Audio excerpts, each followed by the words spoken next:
Boa noite a todos.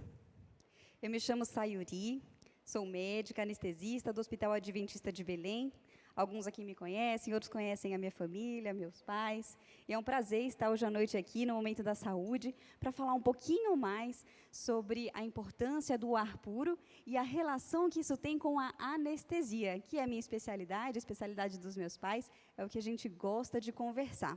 E antes da gente começar, eu queria pedir para todos vocês fazerem um pequeno exercício comigo. Eu gostaria que todos vocês respirassem bem fundo e soltassem o ar calmamente. Vamos lá mais uma vez. Respirar bem fundo e soltar o ar calmamente. Pronto. Agora estamos prontos para começar. Hoje nós vamos falar um pouquinho sobre a ventilação mecânica em anestesia, agora nessa época de Covid, que os ventiladores aí ficaram em alta, todo mundo começou a entender um pouquinho mais disso, e a gente vai falar sobre a importância do ar na anestesia e fora dela, tá bem? Nem toda anestesia precisa de ventilação mecânica. Existem diversos tipos de anestesia, desde uma anestesia local, onde o anestésico é injetado na pele, até anestesias que a gente faz aqui atrás, na coluna, e paralisa da barriga para baixo, até outros tipos de anestesia, como sedação, e, por fim, a anestesia geral. A anestesia geral é toda aquela onde a gente injeta medicações no paciente que desligam o cérebro momentaneamente, inclusive o reflexo da respiração. Nessa modalidade de anestesia, a gente, então, precisa colocar uma máquina para que faça o papel dos pulmões. Essa máquina, então, vai, de acordo com as nossas programações, mandar ar para dentro dos pulmões e permitir que ele saia durante todo o procedimento cirúrgico enquanto o paciente estiver anestesiado. Uma vez encerrada a cirurgia, a gente desliga as medicações que fazem o paciente dormir, o paciente volta a acordar, começa a acordar, a respirar sozinho, e então a gente desliga essa máquina para que o paciente siga respirando por conta própria.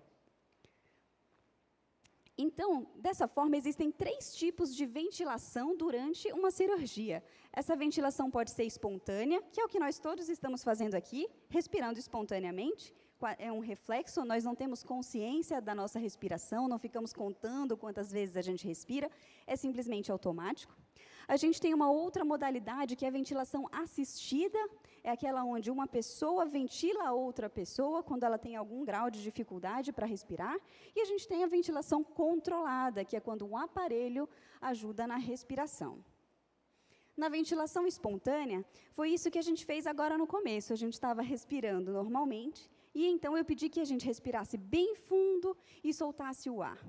Deus, na sua infinita sabedoria, programou os nossos pulmões para que a gente tivesse muito mais capacidade do que aquilo que a gente usa normalmente. Então, estamos todos sentados aqui, não precisamos respirar muito, estamos à vontade. Mas se a gente precisar dar uma carreira de 100 metros, a gente então aumenta a nossa respiração para fornecer mais oxigênio para o nosso corpo, para que a gente consiga dar conta de todas essas atividades. Na ventilação assistida, geralmente são utilizados alguns aparelhos, alguns dispositivos que ajudam com que a gente ventile. Esse aqui é um ambu, muito conhecido aí dos filmes, né, da televisão, quando tem aquela equipe de resgate que vai atrás do paciente e ajuda o paciente a respirar através desse balão. Antes de passarmos para a ventilação controlada, a composição do ar. Por que o ar é tão importante? O ar que a gente respira não é composto 100% de oxigênio. A maior parte do ar é composta de nitrogênio. E esse nitrogênio não faz parte da nossa metabolização. A gente respira e devolve para o ambiente. A concentração de oxigênio no ar fica em torno de 21%. E, mais uma vez, Deus prova para a gente a sua incrível sabedoria, colocando no ar a quantidade exata de oxigênio que a gente precisa para respirar. Menos oxigênio do que isso, e nosso corpo sofreria as consequências de hipóxia, oxigênio baixo no nosso sangue. Mais oxigênio do que isso, e a gente teria complicações. 100% de oxigênio, ao contrário do que muitos pensam, não é bom, é ruim. O nosso corpo não tem capacidade de metabolizar todo esse oxigênio e acaba produzindo radicais livres de oxigênio que fazem inflamação. Então, Deus, mais uma vez, aí na sua sabedoria, controlando exatamente as porcentagens daquilo que a gente precisa, que a máquina humana precisa para funcionar. Esse aqui é um aparelho de anestesia, é um ventilador. Vejam o tamanho dessa máquina, a complexidade que é para a gente conseguir fazer algo parecido com o pulmão que nós temos. E, apesar de toda a tecnologia, a gente ainda não conseguiu chegar no que os nossos pulmões são capazes de fazer. Esses aqui são alguns exemplos de parâmetros que o anestesista ou que o médico do CTI, o intensivista, controla de acordo com cada paciente, de acordo com cada doença, para fazer com que aquela ventilação artificial seja menos lesiva ao corpo do paciente. Toda e qualquer ventilação artificial não é natural, então ela causa algum grau de lesão nos pulmões, mas às vezes é necessário. Agora, em épocas de Covid, o pulmão inflamado precisa de uma ajuda para conseguir respirar, e com base em cada paciente, a gente programa cada uma dessas variáveis para poder fornecer a ventilação que o paciente precisa, causando o mínimo de danos possíveis no pulmão. Aqui são apenas algumas, esse universo é infinito e cada vez mais a gente descobre novos detalhes sobre isso. Aqui é um dos monitores que a gente usa para perceber se os nossos parâmetros estão sendo adequados. Então, não bastam todos aqueles monitores que a gente usa para acompanhar o coração, ainda tem muitos outros para acompanhar o pulmão. Percebam quão complexo é simplesmente respirar. E a gente faz isso de maneira automática, graças ao nosso Deus. E por que é importante a gente respirar? Qual que é a importância da gente respirar corretamente do ar puro? Quando a gente faz os movimentos respiratórios da forma adequada, a gente tem o recrutamento de áreas do pulmão que normalmente estão silentes, a gente não usa a nossa capacidade total. Quando a gente respira fundo e solta, a gente chama para jogo pedaços do nosso pulmão que estavam silenciados. E isso faz com que a gente carregue mais oxigênio para dentro do sangue e, consequentemente, para todas as células do nosso corpo. Além de fornecer mais oxigênio para os tecidos, quando a gente respira fundo e solta, isso tem um efeito sobre a nossa mente, sobre a nossa ansiedade, sobre o nosso estresse.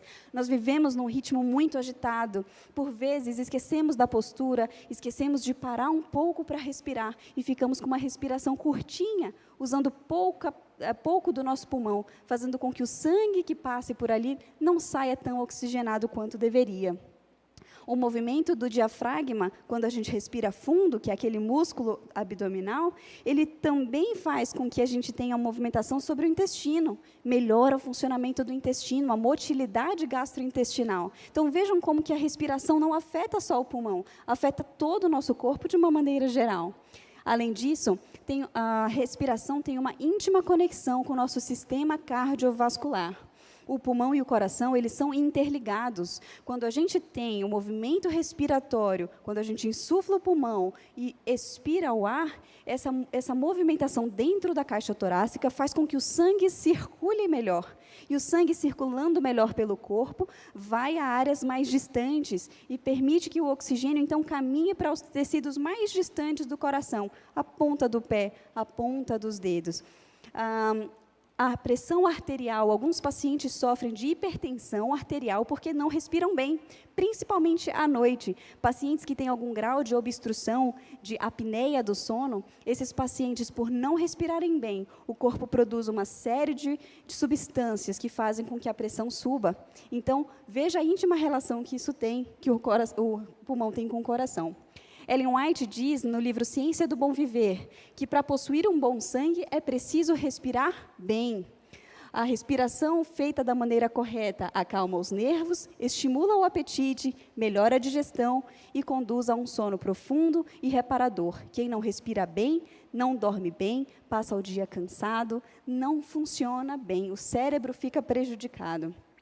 Ainda no livro da Ciência do Bom Viver, Ellen White fala que, por vezes, essa respiração superficial se torna um hábito, seja postural, seja pelo nosso corre-corre do dia, e que isso traz prejuízos a múltiplos órgãos do nosso corpo.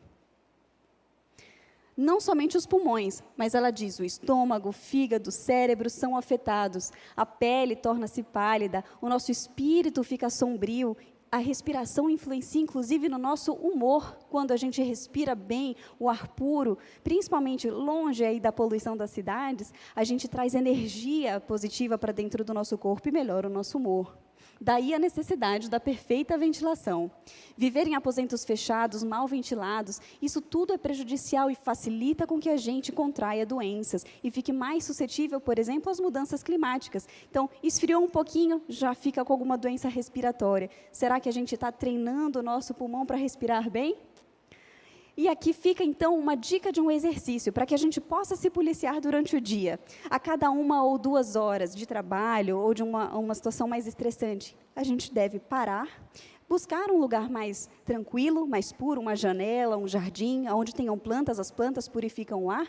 Então, fazer esse exercício, inspirar profundamente pelo nariz, aguardar de 3 a 5 segundos com os pulmões cheios, então deixar com que o ar saia normalmente. Repetir isso por 1 minuto, já recruta áreas do nosso pulmão, melhora a oxigenação para o nosso cérebro, melhora a concentração, o nosso humor, melhora o nosso foco durante aquela atividade que estamos fazendo e a nossa concentração. E por que não aproveitar esse momento, após esse exercício de respiração, aproveitar que o nosso cérebro está funcionando melhor, conversar com Deus antes de retornar às nossas atividades do dia a dia, não é mesmo? Então, um exercício muito simples, muito prático, que a gente deve fazer todos os dias para usar o nosso pulmão da melhor capacidade. É isso, muito obrigada.